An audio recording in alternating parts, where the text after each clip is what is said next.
Attention, please. It's the Daily Dose. Hello, everyone, and welcome to the Daily Dose with Dr. Ken. And I'm Dr. Ten, and today we're going to talk about censorship in America. Now, if you've been watching the news, Google, Facebook, Twitter, do these CEOs of these companies hold a greater responsibility to make sure that the content within their platforms is true? You know, do they have no responsibility at all? And it's a free for all and you do whatever you want. So Dr. Ken, I want to know, what do you think about these CEOs being dragged into court for potentially censoring the content within their company? You know, I don't have a problem with making these CEOs of these companies kind of look into what they're allowing to stream on their platform as far as accuracy and appropriateness. Recently, I just watched, you guys, Cuties, okay, on Netflix.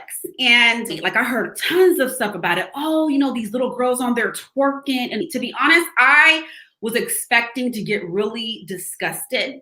Mm-hmm. But it was a bigger story than what everybody was talking about. First of all, it was realistic. I don't have a daughter, but I was a little girl once. And I put in socks in my boobs, still do.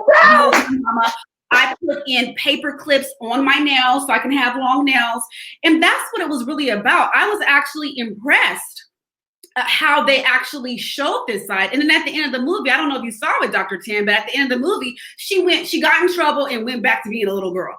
Right. That was so realistic to me. I'm not condoning, but these are stories. So to censor where you can't tell people stories where we can relate, and censoring certain news, whether it be left wing or right wing, I don't agree with, because the beauty. Well, but what about this though? What about this though? Censoring in terms of the news, there's one thing to put out accurate news, and then there's one thing to put out fake news, right? Like we've heard fake news.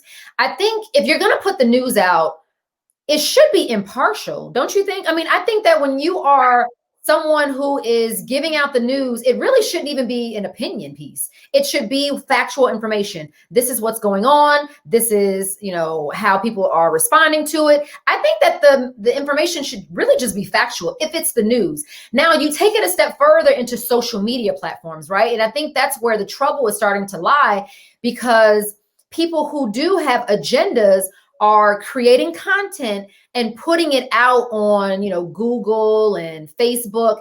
And so do we owe our community, our nation at large, do we owe them real talk? Do we owe them real shit? And if we do, then we have to start taking a step back and saying, okay, we need to look at what people are posting and take that shit off or not. I actually do think that we should censor a lot of the stuff that's on the social network platform. What you just said is worth mentioning again, that news, you know, where a lot of us, you know, where we get up to date, you know, news in 10 minutes, that should be impartial. You know, I don't have time to look into other things that is not my field. I'm busy being an OBGYN. Right. So it's almost the same as, you know, if I have a patient coming in to see me, that she actually has to be up to date with whatever her problem is. Yeah. Who has time for that? Like, you go see a doctor because they are an expert in their field. But what I'm finding, Dr. Tan, is that I can't trust the news about, this is say propositions, about these propositions, you know, those commercials you see. There's a lot more to it. I have to do my own reading. And what's sad is that a lot of us, let's be realistic, we don't have time. We do not have time to be experts in everything, propositions. But we have to. If you want to vote smart, vote right, you have to do your own homework. And that's where, when you said the news is supposed to be impartial, or when you Google something to get info, you expect to get accurate info, that's where all this is getting disappointed. And it's relied upon the individual to do their homework, to do their research, and find reliable sources. But you know what? That's the issue. How do you find reliable sources? Google is everyone's reliable source. They can control all that information. So should they be held to a higher standard? I say yes. Physicians are held to a certain standard. As a physician, I am held to a standard that I will take care of the best that I can. The information that I have is up to date. I think everyone in their fields should also be held accountable to be accurate, impartial, and give out honest information. Like, do we hold people accountable for the information that's on their social media platforms, whether it's politics, whether it's medicine, whether it's the laws? I mean, I think that they should. I think they should. They should be fact checking this. I don't have time to do it. I got a job. You know what? And they're making enough money where they can open up fact checkers. When we talk about censorship, we're not talking about censorship of our citizens. We're talking about companies who have platforms that allow other businesses to put on there whatever they want. Those businesses should be censored.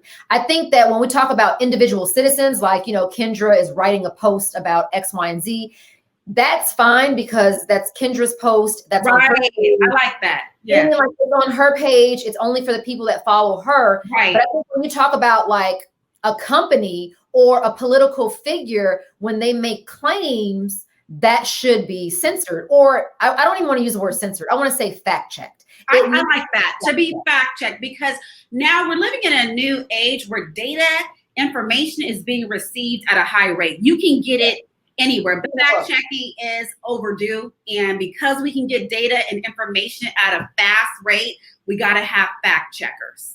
I think these companies owe it to us because we're the ones making them billion-dollar companies.